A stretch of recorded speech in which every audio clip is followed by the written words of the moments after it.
प्रवेशिका, इस पर हम सबकी चर्चा चल रही है।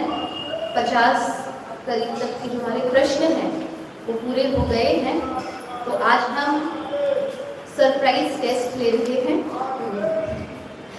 कि पता पड़े, आगे आगे का पढ़ते जाए और पीछे पीछे का भूलते ना जाए। हाँ, और ओपन बुक टेस्ट है, ठीक है। फिर भी नहीं आएगा क्योंकि आपसे जो आपने सुना है वो भी पूछेंगे और हो सकता है जो नहीं सुना हो वो भी पूछेंगे। तो बोलेंगे कि जो नहीं सुना हो कैसे बताएंगे, इसी में से ही होंगे। तो फिर हम आपसे क्वेश्चन करेंगे कि जब ये नहीं आता था तो पूछा क्यों नहीं। ठीक है, हाँ। अगर आता है तो अच्छी बात है, और अगर नहीं उत्तर आता है तो ये आपके मन में प्रश्न क्यों नहीं उठा और ये आपको उत्तर, मतलब ये प्रश्न आपने पूछा क्यों नहीं है। चलिए शुरू करते हैं। सबसे पहला प्रश्न है, हमारी जो पुस्तक है, ग्रंथ है, इसका नाम है श्री जैन सिद्धांत प्रवेशिका। तो सिद्धांत शब्द का अर्थ क्या होता है? सिद्धांत मतलब क्या? तो जो एक बार उत्तर देगा अगली बार उसको चांस नहीं मिलेगा। ठीक है, कोई नहीं बताएगा जब वो बताएगा। हाँ, ठीक है, कोई नहीं बताएगा फिर उनसे पूछेंगे। हाँ, सिद्ध दशा में जाकर जिसका अंत होता है उसे सिद्धांत बोलते हैं। ठीक है, एक उत्तर है, ये हम अर्थ निकाल रहे हैं, पर सिद्धांत का जो कहेंगे वास्तविक अर्थ जो है वैसा नहीं है ये। सिद्ध जो स्वयं से ही सिद्ध हो, हाँ, उसे भी सिद्धांत। हाँ, जो स्वयं से सिद्ध हो उनको भी सिद्धांत हम कह सकते हैं। और किसी को कोई उत्तर आता है? इसका ये मतलब हुआ कि जो ये बताया गया है ये अंत है, इसके अलावा और कोई नहीं, और कुछ नहीं है। हाँ, ठीक है, ये भी एक अर्थ, ये हमने ना अर्थ निकाले हैं, पर ये वास्तविक अर्थ है नहीं। शाब्दिक अर्थ जिसे होना चाहिए वैसे ये अर्थ है नहीं। और क्या अर्थ हो सकता है सिद्धांत का? जो हम गूढ़ रहस्य है। हाँ, गूढ़ रहस्य बोल सकते हैं। सिद्धांत का वास्तविक अर्थ होता है तथ्य। तथ्य, वास्तविक तथ्यों को सिद्धांत कहते हैं। दूसरे तरीके से हम इसको, और तथ्य मतलब क्या होता है? जिसको बदला नहीं जा सकता।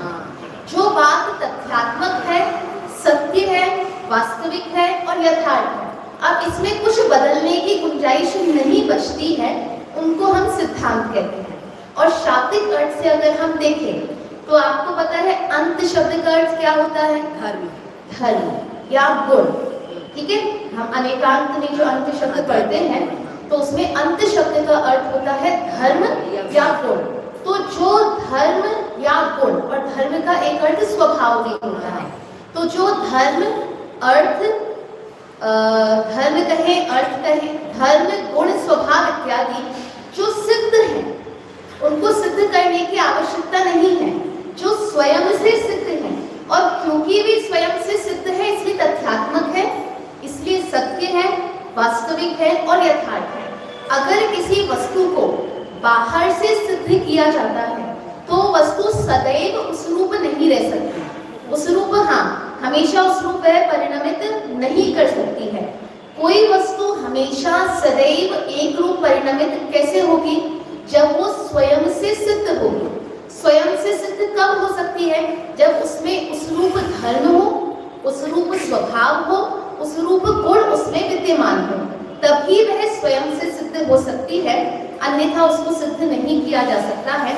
तो सिद्धांत शब्द का वास्तविक अर्थ हम समझेंगे, जो बातें, जो रहस्य या जो नियम, जैसे हम कहते हैं ना, जो बातें जो हैं कही गई हैं जैन सिद्धांत, जैन धर्म में जो भी कहा गया है, और जो सिद्धांत अर्थात जो गुण धर्म स्वभाव सिद्ध रूप से है और इसलिए तथ्यात्मक है, वास्तविक है, यथार्थ है। जैसे अगर हम इसमें प्रश्न करते हैं, 6 द्रव्य हैं, ठीक है, 6 द्रव्य ही क्यों होते हैं? अब इसमें कोई बदलाव नहीं किया जा सकता है, इसका कोई उत्तर ऐसे नहीं होगा कि 6 ही क्यों होते हैं, क्योंकि उतनी ही वस्तुएं हैं। अगर 7 वस्तुएं होती तो 7 द्रव्य हो जाते, लेकिन जब हमने इस लोक को देखा, हमने अर्थात जब केवल भगवान ने इस लोक को देखा, तो उन्हें जाति की अपेक्षा से 6 से अधिक कोई वस्तु दिखाई ही नहीं दी, इसलिए द्रव्य कितने हुए? 6 ही द्रव्य वहां पे कहे गए। फिर उनकी जो हमने परिभाषाएं आपने देखी हैं, पढ़ी हैं, तो उनकी वही परिभाषाएं क्यों हैं, वही उनका अर्थ क्यों है? जैसे जीव की हमने परिभाषा पढ़ी, जिसमें जितना गुण पाया जाता है, ये सिद्धांत क्यों है? क्योंकि जीव में वैसा गुण है, वैसा धर्म है, वैसा उसका स्वभाव है, और जब उसके गुण को, धर्म को, स्वभाव को उस रूप देखा, तो सिद्ध हुआ कि ये जीव द्रव्य चेतना गुण वाला है, और ये क्या बन गया? ये एक सिद्धांत बन गया, ठीक है। जैसे ये जो हमारे विज्ञान में भी सिद्धांत होते हैं, जिनको लॉ कहते हैं, लॉ के रूप से उनको पढ़ाया जाता है, ठीक है। जैसे न्यूटन्स लॉ होता है, तो वो जो लॉ है, लॉ का मतलब क्या है? नियम। मतलब नियम का मतलब क्या है? ये वस्तु ऐसी ही होगी, ये जो कार्य है, ये सारी चीजों को देखकर, स्वभाव को देखकर ये सिद्ध हुआ है कि कोई वस्तु अगर ऊपर से गिरेगी तो कहाँ जाएगी? नीचे ही जाएगी। ये क्या बना है? ये एक सिद्धांत बना है, लेकिन इस सिद्धांत के पीछे स्वभाव क्या है, या जो हम कहेंगे रहस्य क्या है, क्या कारण है? तो गुरुत्वाकर्षण जिसे हम कहते हैं। अब जहाँ पे जैसा गुरुत्वाकर्षण होगा, उस रूप जो वस्तु है वो उस रूप से उतनी तेजी से या उस स्पीड के साथ वह नीचे आएगी। ये सिद्धांत बन गया। अब इसमें कोई बदलाव नहीं किया जा सकता है, क्योंकि तथ्य बात है, ये स्वभाव की बात है, ये उसके धर्म की बात है, और क्योंकि स्वभाव को नहीं बदला जा सकता है, गुण धर्मों को नहीं बदला जा सकता है, इसीलिए सिद्धांत को भी नहीं बदला जा सकता है, ठीक है। तो हमारे जैन धर्म के क्या सिद्धांत हैं, क्या तथ्यात्मक बातें हैं, ये पढ़ना क्यों आवश्यक है? जैन सिद्धांत प्रवेशिका क्यों पढ़े? जैन धर्म में प्रवेश लेने के लिए इसको नहीं पढ़ेंगे तो प्रवेश ही नहीं होगा। हाँ, प्रवेश नहीं होगा। अगर हमें अन्य ग्रंथों को पढ़ना है, अन्य ग्रंथों को अगर हमें समझना है, तो एक जो कहते हैं ना पारिभाषिक शब्दावली, जो हमारी पारिभाषिक कोश है, एक प्रकार का, कि अगर हमने कोई ग्रंथ खोला और उस ग्रंथ में हमें वर्गना शब्द मिला, लेकिन हमें उसका अर्थ ही नहीं पता होगा, तो हम सिर्फ पढ़कर उसको रह जाएंगे। हमें वर्गना शब्द का अर्थ पता होगा, इसके माध्यम से तब हम अन्य ग्रंथों में प्रवेश कर पाएंगे। इसीलिए इसको पढ़ना हमारे लिए आवश्यक है, क्योंकि हमें अगर अन्य ग्रंथों को समझना है तो, और ये तो बहुत सामान्य पारिभाषिक शब्द इसमें है, वैसे तो और भी बहुत कठिन कठिन शब्द भी हमारे जैन सिद्धांत में हैं, लेकिन ये तो सामान्य है, मतलब प्रवेश करने के लिए है, उसमें रहने वाले शब्द नहीं है ये, अर्थात सिर्फ स्टार्टिंग, बिगिनर्स जैसे कहते हैं ना, बिगिनिंग करने के लिए, शुरुआत करने लायक जितनी बुद्धि हमारी होनी चाहिए, जिन शब्दों का ज्ञान हमें होना चाहिए, उतने ही यहाँ पे पारिभाषिक शब्द हमको यहाँ पे मिलते हैं, ठीक है। चलिए अब हम यहाँ से हमारा आपका टेस्ट शुरू करते हैं, ठीक है। आज हम जितने भी 50 प्रश्न आपके हुए थे उसका रिवीजन करेंगे, कल से फिर हमारे जो नए प्रश्न हैं अगले प्रश्न से हम शुरू करेंगे। सबसे पहला प्रश्न है, द्रव्य किसे कहते हैं? ये तो आपको पता है, ठीक है। यहाँ पे जो हमारी है, गुणों के समूह को द्रव्य कहते हैं। अब मुझे बताइए, जैन धर्म में, जैन शास्त्रों में द्रव्य शब्द और कहाँ-कहाँ प्रयोग होता है? अकेले यही द्रव्य शब्द का प्रयोग होता है कि अन्य किसी और अर्थ में भी द्रव्य शब्द का प्रयोग होता है? हाँ, चलिए हाँ, बहुत अच्छे। पूजन में जब हम अष्ट द्रव्यों को जो प्रयोग करते हैं उसको भी हम क्या कहते हैं? उसको भी हम द्रव्य कहते हैं। और हाँ हाँ, वो हम लेंगे अभी। द्रव्य मन नाम की वस्तु है, ठीक है। तो हाँ, द्रव्य कर्म भाव कर्म, मतलब द्रव्य और भाव की जोड़ी में भी एक द्रव्य शब्द आता है, जिसको हमने जैसे अभी उन्होंने कहा द्रव्य मन, भाव मन, द्रव्येंद्रिय, कर्मेंद्रिय, भावेंद्रिय। जो हमारे 5 पाप होते हैं उनमें भी हम भेद लगाते हैं, द्रव्य पाप, भाव पाप। ये एक द्रव्य शब्द हमको मिलता है, ठीक है। 2 हो गए, अब तीसरा और बताइए। द्रव्यत्व गुण, ठीक है। हमारे जो 6 सामान्य गुण हैं उसमें भी द्रव्यत्व गुण हमको मिलता है, ठीक है। चौथा बताइए। हाँ हाँ, वो उसमें आ गया, जो हमने भी द्रव्य और भाव की चर्चा की उसमें वो सब वो वाला द्रव्य आ गया है। और द्रव्य बताइए। हाँ, बहुत अच्छे। द्रव्य दृष्टि, ठीक है। जो द्रव्य दृष्टि हम कहते हैं, जो हमारी द्रव्य दृष्टि का विषय होना चाहिए। आत्मा को अगर सम्यक्त्व की प्राप्ति करनी है तो उसकी दृष्टि कैसी होनी चाहिए? द्रव्य दृष्टि होनी चाहिए, वो भी एक द्रव्य है। और एक आत्मा को भी द्रव्य हाँ, वो वैसे ये वाला द्रव्य हो जाता है। हाँ, और हाँ हाँ, वो वाला भी द्रव्य है, जो रुपए पैसे वगैरह हम उसको भी हम द्रव्य कहते हैं। और एक और छूट गया है, वो हो गया, वो द्रव्य स्वभाव भी द्रव्य दृष्टि वाला ही है वो। हाँ, वो ये द्रव्य से गुण वाले में आ गया है। अर्थ को भी द्रव्य। हाँ, 7 नहीं, अर्थ को भी द्रव्य संज्ञा है, वो भी बता दिया उन्होंने। अष्टमंगल द्रव्य, जो हमारे अष्टमंगल द्रव्य होते हैं उनको भी हम क्या कहते हैं? अष्ट प्रातिहार्य अलग होते हैं, अष्टमंगल द्रव्य अलग होते हैं, तो उनको भी हम क्या कहते हैं? उनके लिए भी द्रव्य शब्द हम प्रयोग करते हैं। अब ये सारे द्रव्य एक ही हैं या अलग अलग हैं? जहाँ जहाँ जो जैसे प्रयुक्त है उनका अर्थ भी अलग अलग है। उनका अर्थ भी अलग अलग है। थोड़ा सा इसको हम देख लेते हैं कि अर्थ कैसे अलग है। जैसे हमारे जो अष्ट द्रव्य हैं, पूजन के अष्ट द्रव्य हैं, उनको सामान्य रूप से द्रव्य संज्ञा दी गई है, वहाँ पे द्रव्य संज्ञा है उनकी। और मुख्य रूप से अगर हम देखें तो क्योंकि यहाँ पे द्रव्य नाम वस्तु का है, ठीक है। द्रव्य जो है उसका अर्थ एक वस्तु के रूप में प्रयोग किया जाता है। तो हमारे पूजन के अष्ट द्रव्य मतलब पूजन की 8 वस्तुएं, ऐसा हम समझेंगे। जो अष्ट मंगल द्रव्य है मतलब 8 मंगल वस्तुएं, ठीक है, जो समौशरण इत्यादि में प्रयोग की जाती हैं। यद्यपि सारी वस्तुएं हैं, लेकिन उनको मुख्य रूप से द्रव्य संज्ञा दी गई है। संज्ञा का मतलब क्या है? नाम दिया गया है, ठीक है। उनको नाम दिया गया है।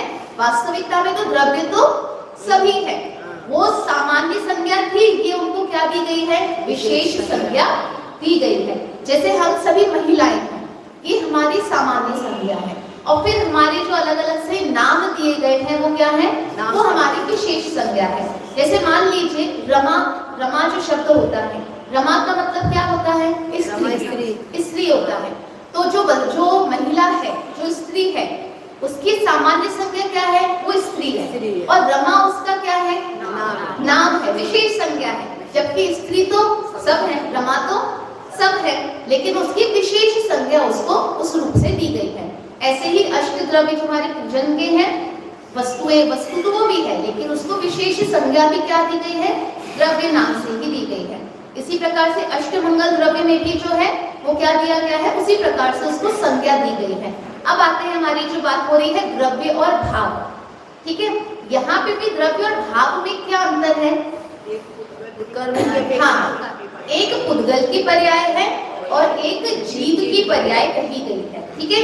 जो द्रव्य मन है, द्रव्येंद्रिय है, या फिर हम कहेंगे द्रव्य आश्रव है, भाव आश्रव है, द्रव्य बंध, भाव बंध, द्रव्य निर्जरा, भाव निर्जरा। तो यहाँ पे जो द्रव्य नाम दिया गया है वो किसकी अपेक्षा से दिया है?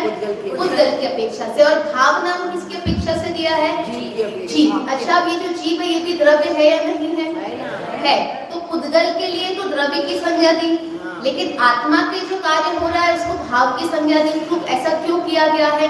क्योंकि लक्ष्य हमारा कहाँ पर जा रहा है? मोक्ष की ओर है। यहाँ कहें मुख्य हमारे लिए क्या है? ये जीव है। तो यहाँ पे ये समझाने का तात्पर्य होता है ये कार्य तुम्हारे भाव के कारण हो रहा है, और ये जो कार्य है पुद्गल द्रव्य के कारण हो रहा है। वो अंदर समझाने के लिए जो पुद्गल की क्रियाएं हो रही हैं उसको तो द्रव्य नाम से कहा गया है, और जो आत्मा की क्रियाएं हो रही हैं उसे भाव के, क्योंकि वो तुम्हारा काम हो रहा है।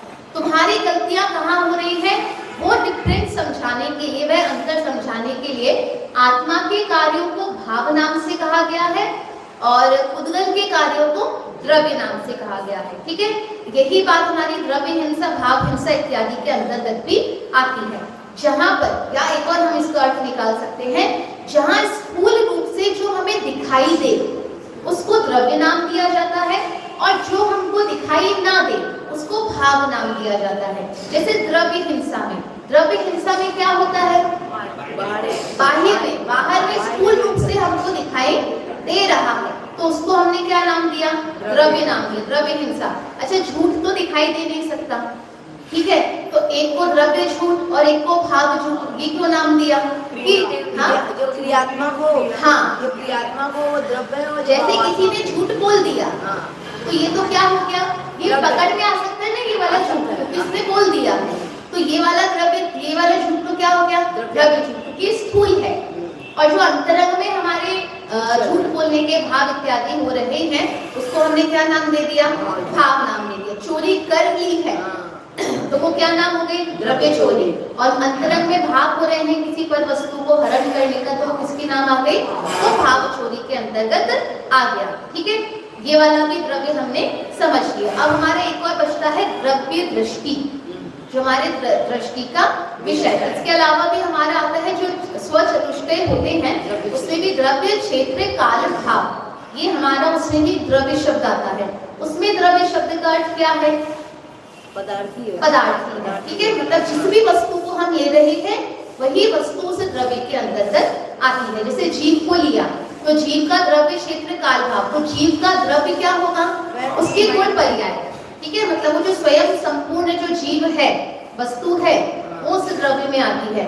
फिर क्षेत्र में उसका कितना क्षेत्र उसका है, काल उसका कितना है, भूत भविष्य वर्तमान का, और भाव के अंतर्गत उसके गुण इत्यादि उसके अंतर्गत आते हैं। ठीक है, ये द्रव्य क्षेत्र काल भाव हो गया। और यही द्रव्य परावर्तन में भी द्रव्य क्षेत्र काल भव भाव आते हैं। तो उसमें भी द्रव्य क्या होता है, जिस द्रव्य की बात की जा रही है उस द्रव्य को उस द्रव्य के अंतर्गत लिया जाता है। जैसे ये जो जीव है ये पंच परावर्तन करता है, तो उसका द्रव्य क्या होगा, द्रव्य परावर्तन क्या होता है, उसका द्रव्य जीव का पर्याय।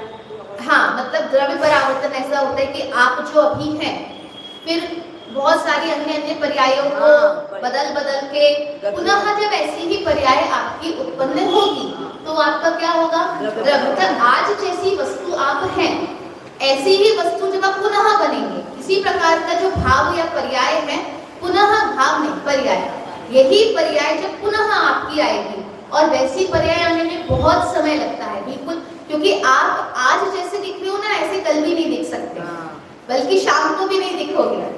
तो एक समय जो आपका द्रव्य था, जैसे आप हो वैसा ही पुनः उसी रूप परिणमन आपका होना, वो द्रव्य परावर्तन कहलाता है। तो वहां पे द्रव्य परावर्तन का अर्थ थोड़ा सा और हमारा बदल जाता है। ठीक है, फिर आता है हमारा द्रव्य दृष्टि की हमने बात की थी कि द्रव्य दृष्टि जो है वो क्या है।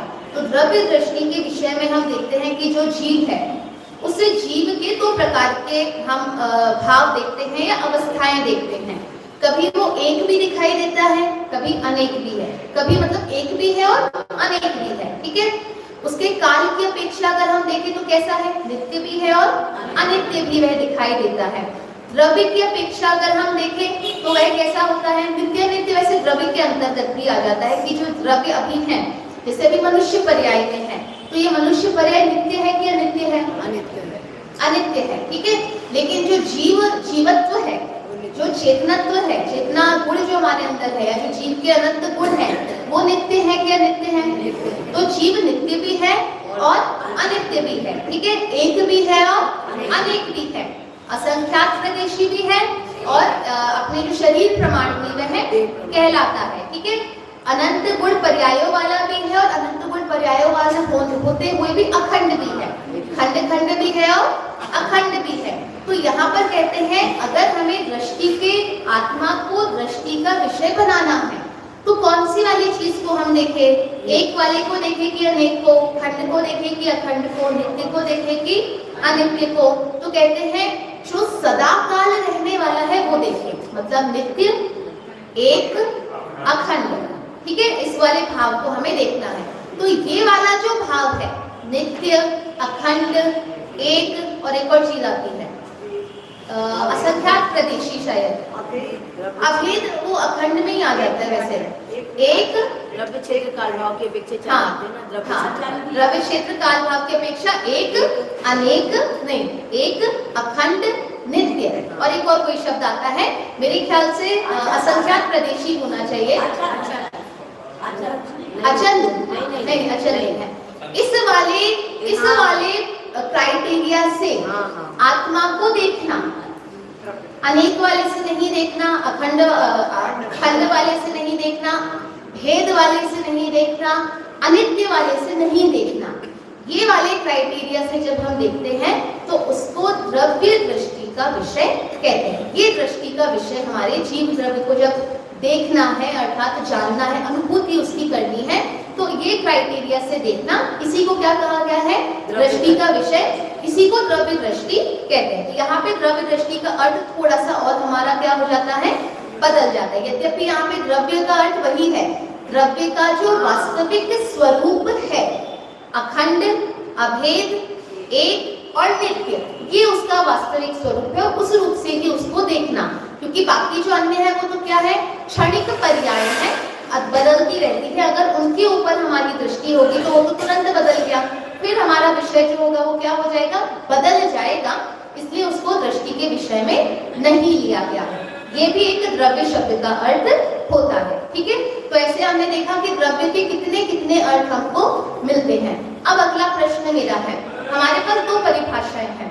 एक है गुणों के समूह को द्रव्य कहते हैं और एक है द्रव्यों के समूह को विश्व कहते हैं। ठीक है, विश्व की परिभाषा क्या थी? 6 द्रव्यों के समूह को विश्व कहते हैं।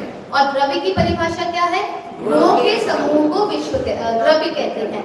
इन दोनों ही परिभाषाओं में एक शब्द कॉमन है, समूह। अब ये जो समूह है एक ही प्रकार का समूह है कि अलग अलग समूह है, ये आपको बताना है।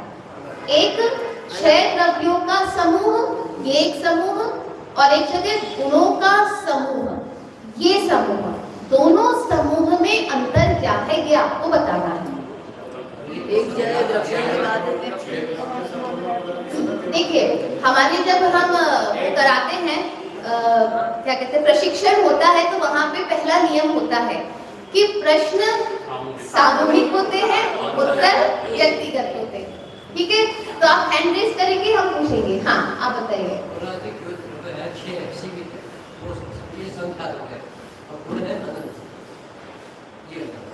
नहीं, द्रव्य भी अनंत है। ये तो जाति अपेक्षा 6 कहे गए हैं, पर वैसे तो द्रव्य भी अनंत है हमारे, गुण भी अनंत है। हाँ, और कोई उत्तर?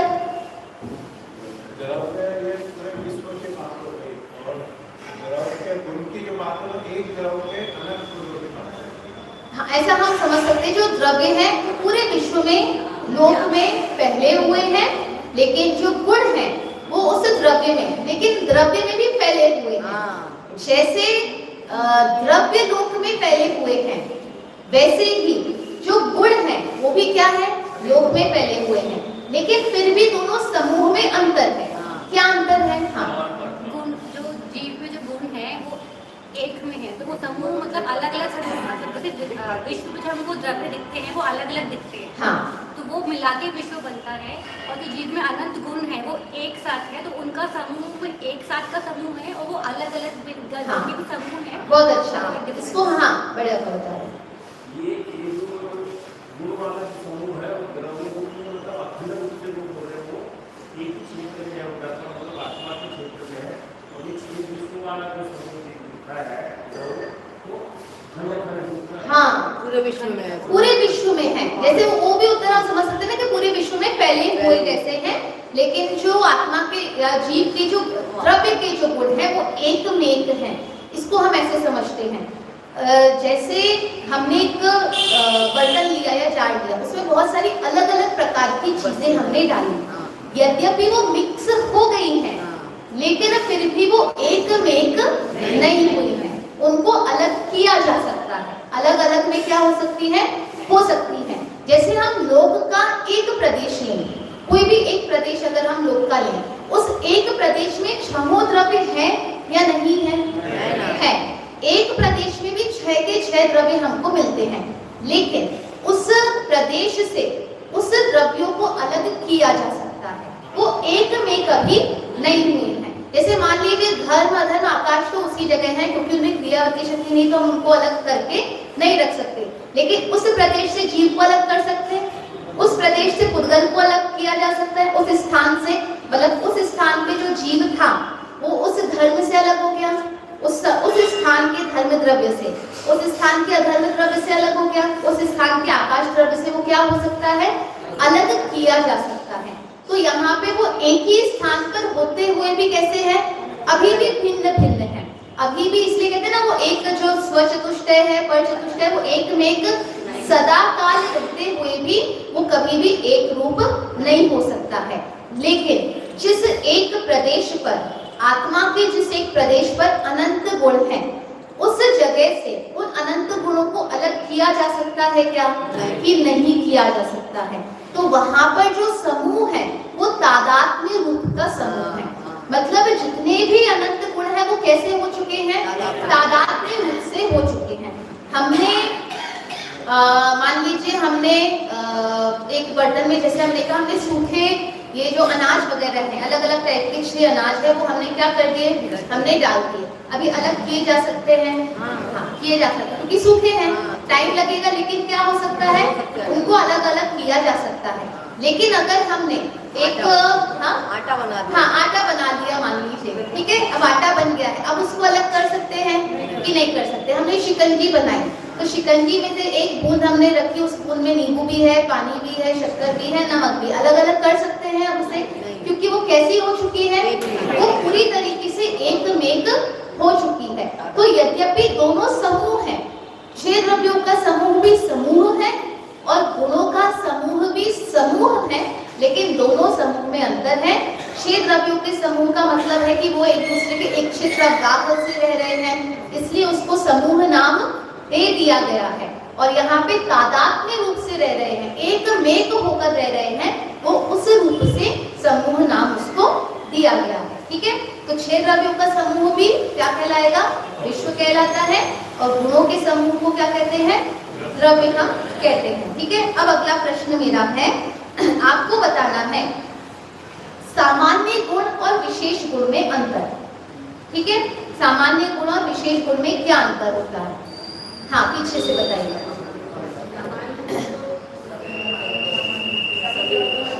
हाँ,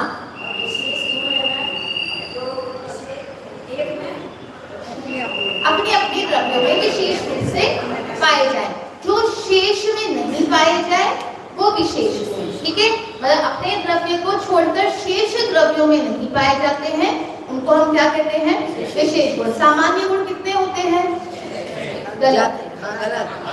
हाँ, सामान्य गुण भी अनेक हैं, अनंत हैं, लेकिन मुख्य रूप से यहाँ पे 6 की बात हम करते हैं। ठीक है, सबसे पहला कौन सा है सामान्य गुण? अस्तित्व गुण। अब मेरा अच्छा एक क्वेश्चन हमारा रह गया, उसको भी हम पूछते हैं। अब मुझे ये बताइए, ये जो 6 द्रव्य हैं, जीव, पुद्गल, धर्म, अधर्म, आकाश, काल, ठीक है, 6 द्रव्य या द्रव्य शब्द हम ले, द्रव्य में और तत्व में क्या अंतर है? द्रव्य में और तत्व में क्या अंतर होता है? हाँ, जीव तत्व में अकेला हूँ, द्रव्य जीव द्रव्य सब। हाँ, एक अंतर। ठीक है, जीव द्रव्य सामान्य, जीव तत्व विशेष, और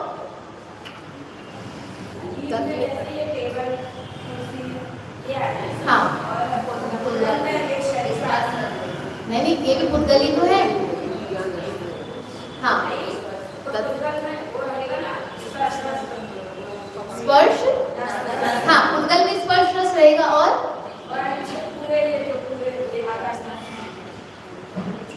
हाँ हाँ हाँ, समझ गई मैं। हाँ, बिल्कुल, ये भी एक उत्तर है कि जो 6 द्रव्य है वो 6 के 6 द्रव्य तत्व के अंतर्गत आ जाते हैं। जीव और अजीव के अंतर्गत 6 के 6 जो द्रव्य हैं वो हमारे उसके अंतर्गत आते हैं। अब मुझे आपको बताना है 6 द्रव्य जीव और अजीव के अंतर्गत कैसे आते हैं।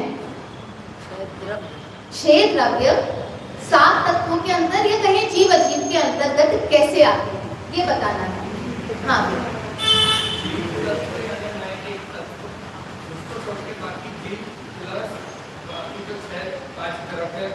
बहुत अच्छा, मैंने एक्सपेक्ट नहीं किया था मेरे को सही उत्तर पहली बार में मिलेगा, लेकिन मिल गया है। ठीक है, जीव, अच्छा यहाँ इन्होंने सुना नहीं तो यहाँ वापस पूछ लेते हैं। कैसे बताया है जीव और अजीव में 6 द्रव्य कैसे आते हैं? हाँ बताइए। हाँ आप बताओ। हाँ हाँ मैं जीव तत्व अकेला, मेरे जीव को छोड़कर जितने सभी जीव हैं और 5 हाँ, जब हम तत्व के अंतर्गत द्रव्यों को लेते हैं तो हम क्या कहते हैं? जीव तत्व में जीव और अजीव में उद्गल धर्म अधर्म आकाश काल। लेकिन नहीं, क्योंकि जीव तत्व में हमने क्या कहा था? जीव तत्व मैं हूँ जीव तत्व। तो अजीव के अंतर्गत क्या आया? मुझे छोड़कर बाकी जितने जीव द्रव्य हैं वो भी, और उद्गल धर्म अधर्म आकाश काल, ये जो अजीव द्रव्य हैं, अजीव आदि द्रव्य जो हमारे होते हैं वे भी। अब यहाँ क्वेश्चन आता है कि अगर बाकी के जीवों को हमने अजीव तत्व में डाल दिया तो वे अजीव नहीं हो जाएंगे? मतलब वो तो जीव है ना, लेकिन वो उनको अजीव में क्यों डाला? हाँ, एक मेरे लिए अजीब है, मतलब ऐसा नहीं कि हमने उनको अजीब जैसा माना है, वैसा वाला नहीं। क्यों अजीब है वो मेरे लिए? हाँ, यहाँ पे स्व चतुष्टय वाली बात है, क्योंकि मेरा द्रव्य क्षेत्र काल भाव, मेरा ज्ञान आदि दर्शन गुण उनमें नहीं पाया जाता है, इसलिए मेरे लिए तो वे क्या है? अजीब ही है। मेरा जीवत्व उनमें नहीं है, इसलिए वे कैसे हैं? अजीब कहलाते हैं। ठीक है, अब मेरा दूसरा प्रश्न है, ये जो हमारे नाम लिए गए हैं जीव, उद्गल धर्म अधर्म आकाश काल, इनके नामों का क्रम यही क्यों है? कुछ और भी हो सकता था, जीव आकाश काल धर्म अधर्म ऐसे भी लिख सकते थे, लेकिन जिनवाणी में कुछ भी लिखा जाता है तो बिना मतलब बिना किसी अपेक्षा के नहीं होता। अगर नामों का क्रम ये है तो उसके पीछे भी कुछ ना कुछ अपेक्षा अवश्य रही होगी। तो हम वैसे कहीं मुझे इसे पढ़ने मिला नहीं है, लेकिन फिर भी जो हमने पढ़ा है उससे अपेक्षा से मुझे जो समझ में आता है उसकी बात हम करेंगे। पहले आप लोग बताइए। हाँ नहीं चाची, पहले और लोगों से पूछ लेंगे फिर आपसे पूछेंगे जब कोई नहीं बताएगा। ठीक है, हाँ बताइए। जीव आदि का जो 6 द्रव्यों का क्रम है, यही क्रम क्यों है ये आपको बताना है। अच्छा पहले जीव क्यों है, ऐसे कर लेते हैं। हाँ, सब जानने वाला कोई है, समझने वाला वही है, उसी को पता, उसी को पढ़ना है, उसी को समझना है। इसलिए सबसे पहला मेरे लिए जो मुख्य उद्देश्य है वो किसको समझना है? जीव को समझना है। इसलिए सर्वप्रथम तो किसका नाम आएगा? जीव का नाम ही आएगा। ठीक है, तो सबसे पहले जीव द्रव्य का नाम इसलिए है क्योंकि मैं जीव द्रव्य हूँ, मुझे स्वयं को समझना है। समझने वाला भी जीव है, समझाने वाला भी जीव है, और ये समझकर मुक्ति प्राप्त करने वाला भी जीव ही है। तो पहला जीव का क्रम आता है। अब उद्गल क्यों आया? हाँ बहुत अच्छे, क्योंकि जीव के साथ अनंत काल से जो संबंध बना हुआ है, या हम कहें जो ये संसार बना हुआ है, वो किसके कारण है? वो उद्गल के कारण है। और दूसरा उत्तर हम ये कह सकते हैं क्योंकि एकमात्र उद्गल ही है जो दिखाई देता है। ठीक है, एकमात्र उद्गल द्रव्य ही है जो हमको जीव भी वास्तविकता में दिखाई नहीं देता। उद्गल की अपेक्षा से ही जीव का ज्ञान किया जाता है। शरीरधारी जो जीव है उनका ज्ञान हमको होता है, इसलिए भी उद्गल नाम आता है। उद्गल का नाम दूसरे क्रम पर आता है। और दूसरा उत्तर हमने जो देखा, जीव का सदाकाल संबंध किसके साथ है? जीव का सदाकाल उद्गल के साथ ही संबंध रहा है, संसार रूप संबंध। यद्यपि संबंध तो उसका धर्म अधर्म आकाश काल से है, लेकिन धर्म अधर्म आकाश काल के संबंध से संसार नहीं बन रहा। जीव का धर्म के साथ जो संबंध है, क्या संबंध है? एक संयोग संबंध, निमित्त नैमित्तिक संबंध है। धर्म अधर्म आकाश काल, इनके साथ कौन सा संबंध है जीव का? निमित्त नैमित्तिक संबंध है। और उस निमित्त नैमित्तिक संबंध के कारण जीव को संसार में परिभ्रमण नहीं करना पड़ रहा। ये परिभ्रमण किसके कारण करना पड़ रहा है? एकमात्र पुद्गल द्रव्य के साथ जो उसका ममत्व परिणाम इत्यादि है उसके कारण उसे करना पड़ रहा है। और क्योंकि जिनागम में जितनी बातें कही गई है वो एकमात्र मोक्ष के लक्ष्य से कही गई है, तो क्योंकि हमें संसार का अभाव करना है इसलिए पहला जीव और दूसरा क्या नाम आया है? पुद्गल। अब बताइए धर्म क्यों आया है? अधर्म भी आ सकता था, आकाश भी आ सकता था, काल भी आ सकता था, तो धर्म का ही क्यों नाम आया है? हाँ? तो आकाश भी तो रहने में सहायक है। चलते फिरते देखता है, यानी जो देखने में आ रहा है तो धर्म के कारण। ठीक है, एक उत्तर हम ये ले सकते हैं। हाँ, चलते फिरते, लेकिन इन चलते फिरने में कौन ठीक है। हाँ, मतलब वही बात की चलते फिरते जो क्रिया हमको दिखाई देती है चलने फिरने की, जो भी हम ऐसे हाथ हिला रहे हैं, जो भी क्रिया हमको दिखाई दे रही है वो धर्म द्रव्य के कारण है, इसलिए धर्म द्रव्य को लिया गया है। हाँ, वो भी एक उत्तर बहुत अच्छा है कि धर्म द्रव्य के निमित्त से मोक्ष की गति जो है, क्योंकि हमारे उसमें ना अंतिम धर्मास्तिक काया भावात, तो वो है कि उधर वो रुक गए हैं, है ना, ऊर्ध्व गति जो हो रही है, तो ऊर्ध्व गति के लिए निमित्त कौन बनेगा? धर्म द्रव्य बनेगा। ठीक है। वैसे नियम के अनुसार अगर हम बात करें तो संस्कृत में एक नियम आता है अल्पाक्षरत्वम। अल्पाक्षरत्वम का मतलब होता है कि अगर 2-3 शब्द हैं तो 2-3 शब्दों में अगर हमें क्रम बनाना हो तो क्रम कैसे बनाएं? तो जो अल्प अच मतलब होते हैं स्वर व्यंजन, जितने भी हमारे स्वर व्यंजन होते हैं टोटल, उनको अगर हम संस्कृत में एक सूत्र आता है माहेश्वरी सूत्र, तो उसमें शुरू अ से होता है और अंत च से होता है। तो अच जब हम कहते हैं तो अच के अंतर्गत क्या आ गए हैं? सारे स्वर व्यंजन आ जाते हैं। ठीक है। तो अल्पाक्षरत्वम, अल्प अच, जहाँ पे अल्प स्वर व्यंजन होंगे उनको हम कहाँ रखेंगे? पहले रखेंगे।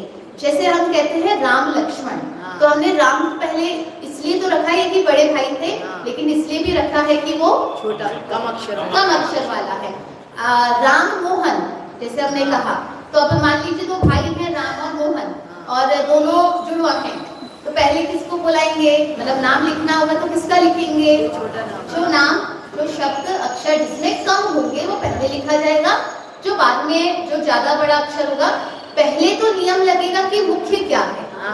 लेकिन अगर सब बराबर हो तो फिर किसको हम पहले लिखें किसको बाद में लिखें? तब ये नियम लगता है कि जिसमें अल्प अक्षर होंगे उसको हम पहले लिखेंगे, जो ज्यादा अक्षर होंगे उसको हम बाद में लिखेंगे। तो क्योंकि सब में सबसे कम अक्षर किसमें मिलते हैं?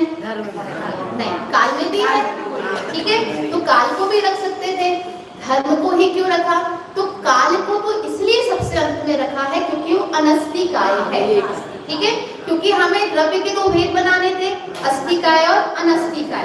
तो अनस्तिकाय में एकमात्र काल था, तो फिर अगर हमें बात करनी हो, ये मुख्य रूप से जैसे सूत्र ग्रंथ लिखे जाते हैं तो उसमें अगर जो अस्तिकाय की बात करनी है तो फिर एक एक का नाम ना लिख के मात्र अस्तिकाय कह दिया जाए।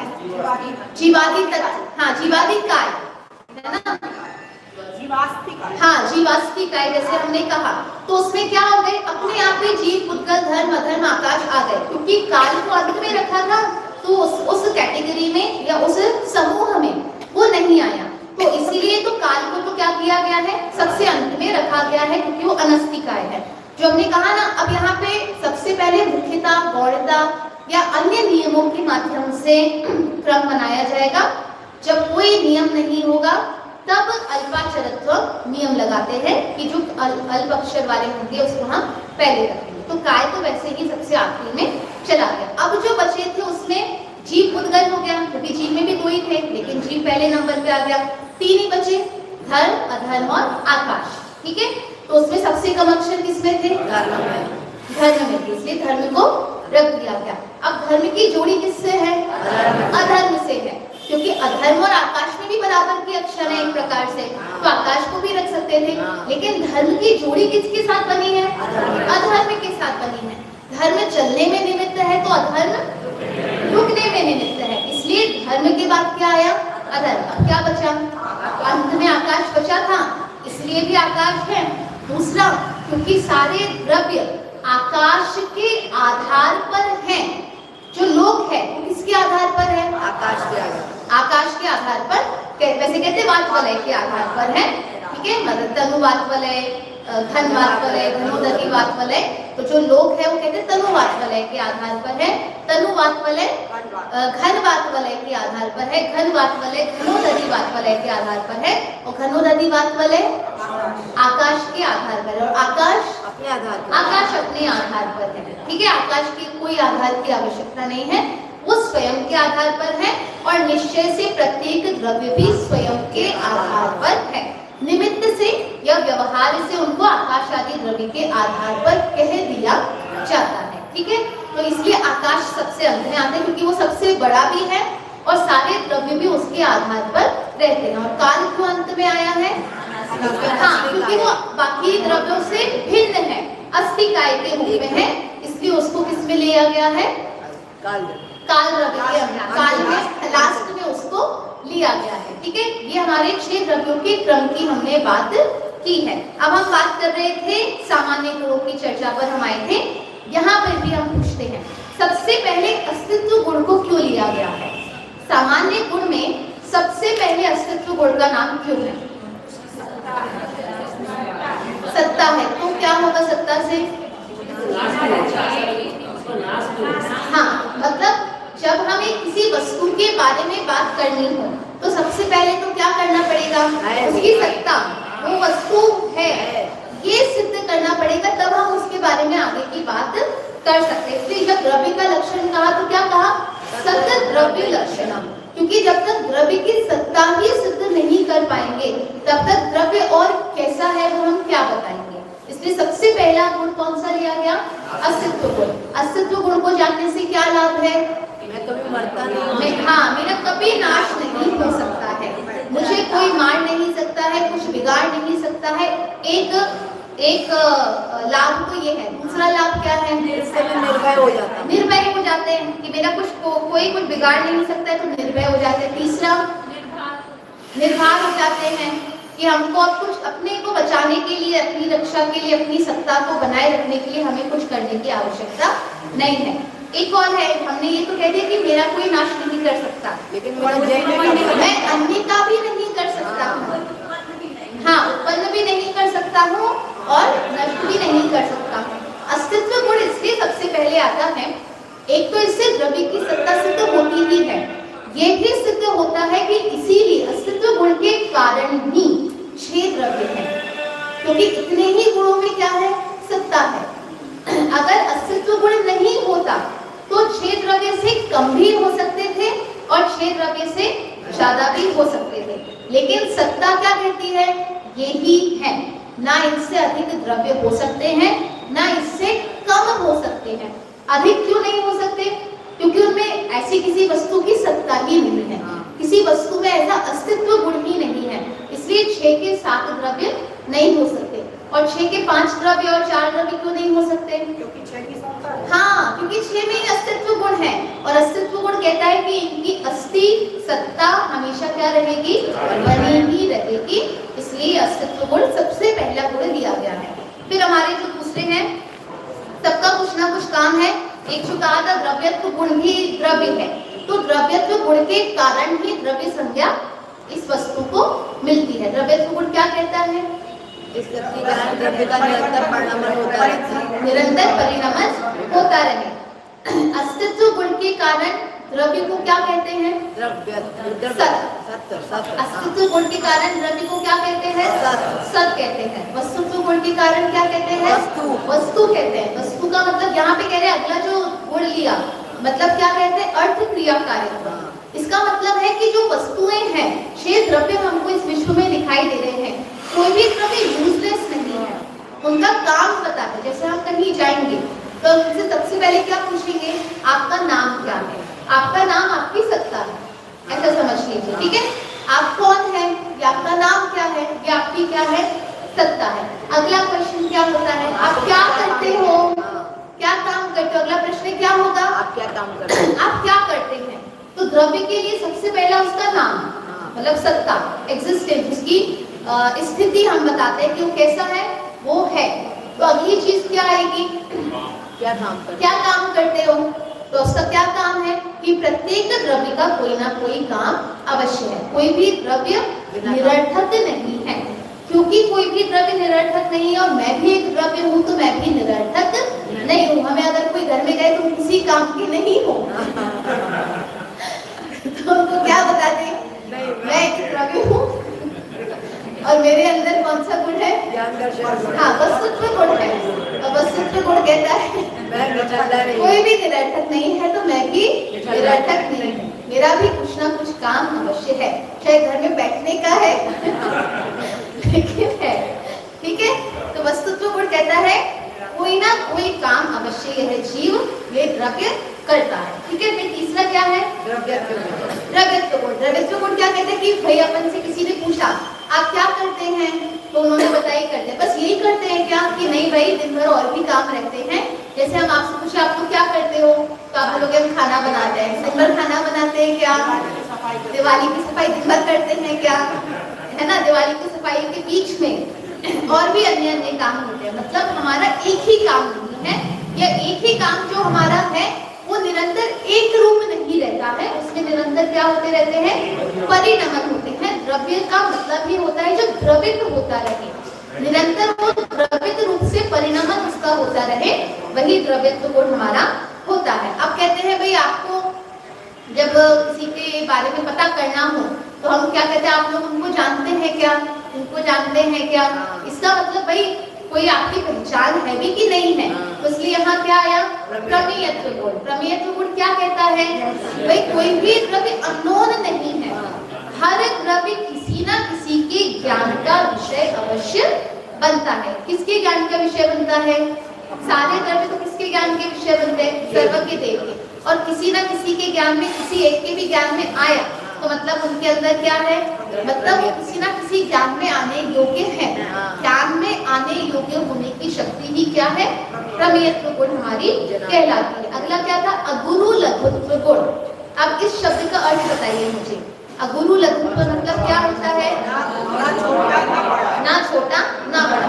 अगुरु लघु, अगुरु अलघु, ना बड़ा कर सकते हैं ना छोटा कर सकते हैं। किसी चीज को बड़ा करना हो तो क्या करेंगे, उसमें कुछ जोड़ना पड़ता है, ठीक है। एक ग्लास में पानी है, उसको बढ़ाना हो तो क्या करेंगे, और पानी हम डाल सकते हैं। अगर उस पानी को कम करना हो तो क्या करेंगे, निकाल सकते हैं, तो क्या हो जाएगा, कम हो जाएगा, ठीक है।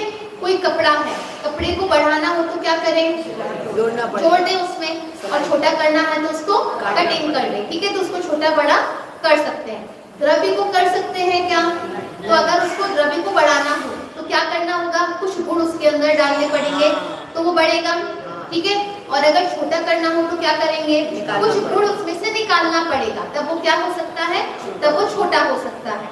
लेकिन यहाँ कह रहे नहीं कर सकते, ना तो गुरु कर सकते हैं, बड़ा नहीं कर सकते, छोटा भी नहीं कर सकते। क्यों, क्योंकि ना तो उसके अंदर कोई गुण डाल सकते हैं और ना ही उसके अंदर के गुणों को निकाल सकते हैं। तो जिस शक्ति के कारण जो द्रव्य है उसके गुण सदैव वैसे के वैसे रहें, उसके गुण कभी बिखर कर अलग नहीं हो सके, इसलिए जो द्रव्य जैसा है वो वैसा बना ही रहता है।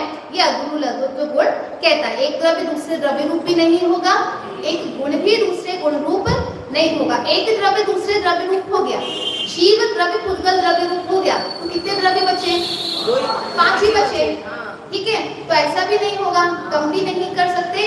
और एक द्रव्य के गुणों को हमने अलग अलग कर दिया तो दो प्रकार के पदार्थ हो गए ना, तो हमारे 7 द्रव्य हो जाएंगे, तो ये भी हम नहीं कर सकते हैं।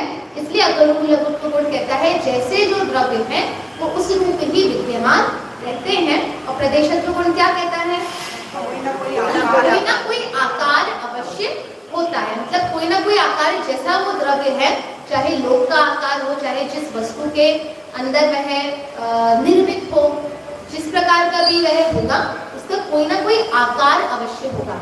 ये प्रदेशत्व गुण को समझने से क्या लाभ है, या ये प्रदेशत्व गुण को मतलब क्यों जरूरी है प्रदेशत्व गुण, बताइए, जैसे धर्म द्रव्य है, हाँ। अगर धर्म द्रव्य लोक के आकार रूप नहीं होगा तो क्या होगा? बाहर ही निकाल या तो बाहर चला जाएगा या अंदर रहेगा। कुछ अंदर रहा तो जितने स्थान पे धर्म नहीं रहा वहाँ पर उतने स्थान पर आवागमन नहीं हो पाएगा। आकाश द्रव्य भी अगर संकुचित हो जाए या बढ़ जाए, जैसे लोकाकाश को अगर हम कहें, अगर लोकाकाश ने अपने आकार को छोड़ दिया, बड़ा हो गया, क्योंकि उसके पास तो पूरा आकाश है, थोड़ा बड़ा है, उसी का ही एरिया है पूरा, तो लोकाकाश अपने एरिया को बढ़ा दे तो क्या होगा कि बाकी द्रव्यों ने तो अपना आकार छोड़ा नहीं है, तो जितना आकार उसने बढ़ाया होगा उतनी जगह पे पुनः जीव पुद्गल आदि जो द्रव्य है वो हमको प्राप्त नहीं होंगे। इसीलिए वस्तु जैसी अवस्थित है वैसी ही बनी रहती है, इसलिए प्रदेशत्व गुण को समझाया जाता है। ये जो जीव है ये मनुष्य शरीर में है, लेकिन उसका आकार क्या रहेगा? मनुष्याकार ही रहेगा। क्यों? क्योंकि बाहर निकल गया तो मनुष्य के शरीर के बाहर भी ज्ञान दर्शन पाए जाएंगे, और अगर सिकुड़ गया तो जितने स्थान पे मनुष्य का शरीर है उतने स्थान पे ज्ञान दर्शन गुण उसके नहीं होंगे, तो वहां पर उसको ज्ञान आदि का जो भाव है वो उसको नहीं हो पाएगा। इसीलिए प्रदेशत्व गुण भी क्या है हमारे लिए, मतलब गुण, ये गुण की भी आवश्यकता है। कोई भी गुण निरर्थक, गुण का नाम ही होता है जो काम के होते हैं, वही गुण कहलाते हैं। ठीक है, तो ये सारे गुण जो है वास्तविकता में प्रत्येक द्रव्य की स्थिति को बनाए रखते हैं, इसलिए इन गुणों की जो चर्चा है, 6 सामान्य गुणों की चर्चा होती है, और विशेष चर्चा अब हम कल करते हैं। आज की बात यही पूर्ण करते हैं।